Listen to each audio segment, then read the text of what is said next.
it's your girl Chelsea Alexa. Welcome back to my channel. So today we're going to bring back my infamous braiding series. If you're new here, I have a series on my channel where I kind of go through and I just give different tutorials on how to do simple braiding techniques. It's done pretty well and I've gotten a lot of positive feedback and questions on adding to it. So today we're going to do that. And we're going to start off with how to part. So I'm showing two different kind of combs you can use. This first one has a metal tip. It's like a regular rat tail comb. And this next one is like has like a gap in the beginning, which I think is pretty good. It's pretty handy when it comes to parting. Okay, so we're gonna start with how to part for cornrows or for feed-in braids.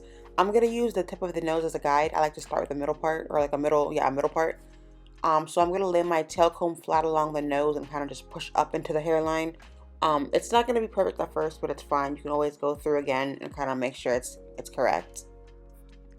After that, I kind of turn the head around and I'm gonna use that same part, and I'm gonna lay my tail comb flat against the head and I'm going to push down. The key is to keep the tail of the comb along the scalp the entire time. Even if it's like wobbly, just keep it there so that your part isn't wiggly. It'll be straight no matter what. So I'm going to go through now and I'm going to just kind of clean that part up. It's not going to be perfect the first time, like I said. So you're going to have to go through a few times just to make sure that's properly cleaned.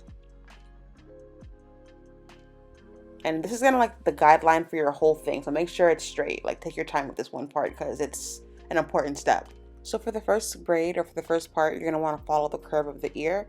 The key to making sure all your braids are gonna fit is to make sure that the first braid kind of curves around to leave room for the rest of the braids to lay on the back hairline comfortably. So I took my tail comb and I did that first etching of that part, and now I'm gonna take that next comb with like the gap in the beginning just for the cleanup. You could use both combs interchangeably. It really depends on what you're doing. I like using this comb afterwards because I feel like I have more control. So you can see this part looks more like a semicircle as opposed to like a straight back, but that's fine. That's kind of how we want it. And I braided it down so you can see that it looks normal. It doesn't look weird or out of place. For the second braid now, I'm gonna go ahead and do the same thing. I'm gonna follow the curve of the first braid. And this all depends on how many braids you're going to do in total. I think the first two braids should always be curved personally, no matter how many you do. But definitely make sure you keep in mind how many braids you want to do in total. It makes the math easier.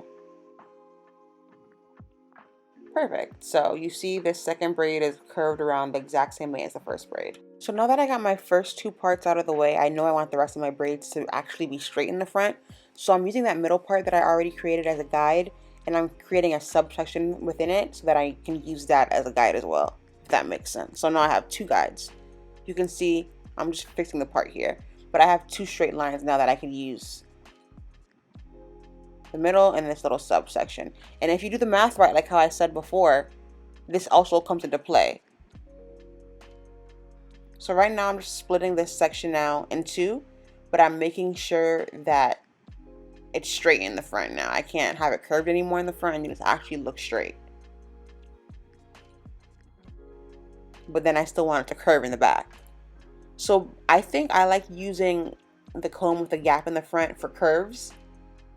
And I like using the tail comb itself with the metal for straight lines. That's what I kind of found out. And I'm just braiding it down so you can see the parts are actually effective and see what they look like. They look pretty uniform and it's not too crowded in the back yet. We still have room for more. So I'm just going to split this section now in two again, and I'm going to use my straight line, kind of like how I did the first middle part, straight in the front, and then I'm going to turn it around and make sure I get the back curved. I only did, I believe, 6 braids on this mannequin for this one side. And the fact that I did 6 on this one side means that it would be 12 in total. So when you're kind of braiding, it would be helpful definitely to know how many braids you're actually going for.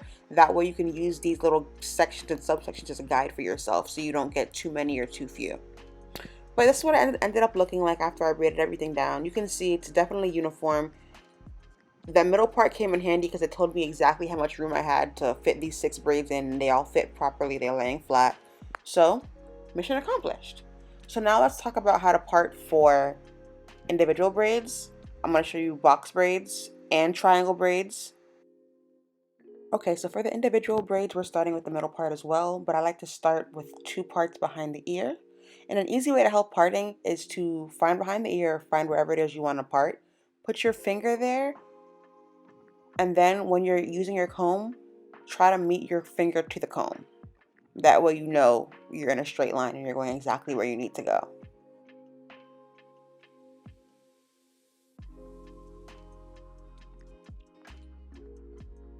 So I'm going to show you that one more time on the other side. I'm going to touch my finger behind the ear because I know that's where I want the part to land. And then I'm going to line my comb up with the part on the other side and just bring it down and try to find where my finger is at. Simple, and you can do this with this comb or with the metal tail comb. Either one should work. And now I'm left with 4 sections. 2 on the top and 2 in the back. It's okay that the top sections are smaller than the back ones. It's not a problem at all. Okay, so for the front, I'm gonna lay my comb flat. I'm using a metal tail comb for this one. And I'm just gonna push through.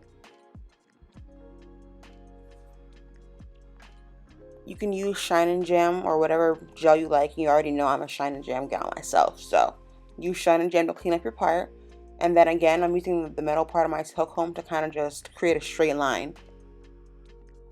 And I did braid those two so you guys can see what that looks like. And I'm going to show it to you guys again, but this time I'm going to use the other comb. Both combs are really effective. It really just depends on what it is you want to do and what's more comfortable for you. And here I'm using the Shine and Jam to clean up my part, just so you guys can see that it definitely helps. And again, just going straight down. Ideally, these parts would be staggered. They wouldn't be on top of each other. But the way the mannequin is built, it was just easier to do it this way. But I will show you guys how to stagger your parts when I show you guys the back. So again, I'm braiding those 2 down so you guys can see what they look like. Clean parts, pretty simple. So for the back, I'm going to again lay my tail comb flat and just push that all the way through and create my straight line. And when it comes to the individual boxes, I like using the other comb. I think it just makes it easier. So the tail comb for the line, like the actual, with the part itself going straight across, but going up and down, I'd rather use this comb. I think it's easier. So here we go, 4 parts. It's pretty easy at the bottom. And now I'm going to show you guys how to stagger. So I'm going towards the middle of the braid underneath it, and I'm making sure my part goes right in the middle of that braid. So again, find the center of your braid and make sure that your part goes down the center of that braid. Doing that just makes it so that when you braid the hair down, the braids fall in between the spaces of the braids below it, so the hair looks fuller. Parting's not too bad at all, I can't lie. It's not too hard at all. So now I'm going to show you guys how to do the triangle parts. I feel like people think they're way harder than they actually are. I'm starting off with my part the way I usually would, going straight across. But now I'm going to find the corner and I'm going to create a diagonal line. That's how I'm going to start off for the first triangle braid, or the first triangle parting. And again, you can always go back and clean things up. Shine and Jam, I'm telling you, is your friend. Parting is easy, but what makes your parts look clean and what makes people's parts look neater than others is really the product they use, I believe. So that's how I'm doing the first one. I'm going to find that top corner now, and I'm going to make another diagonal line. And that creates another triangle. So I'm kind of just going corner to corner, because now I'm going to go to that corner and create a diagonal line right to it.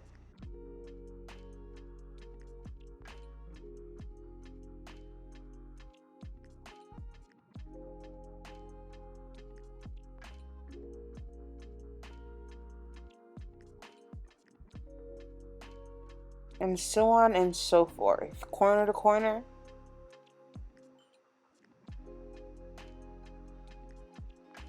And then when I get to this last part right here, I'm going to find the corner at the end of the row and make sure that those 2 corners meet, so that I'm still creating a triangle with my bottom, or with my last parting. And you know, I have to braid that up for you guys so you guys can see what it looks like. It looks pretty cool. It's not hard at all. Now that you've seen it broken down, I'm sure it's not as intimidating as you thought it was before. It takes a little bit of time, practice, dexterity, being comfortable with the comb. But if you do all those things, it'll be fine, I'm telling you. Well, this is only part 1 of the braiding series. Make sure you guys like, comment, and subscribe, because parts 2, 3, and 4 are coming. Part 2 is coming specifically next week, so make sure you're here. Make sure you're subscribed. Notifications on. Okay? I'll catch y'all later. Period.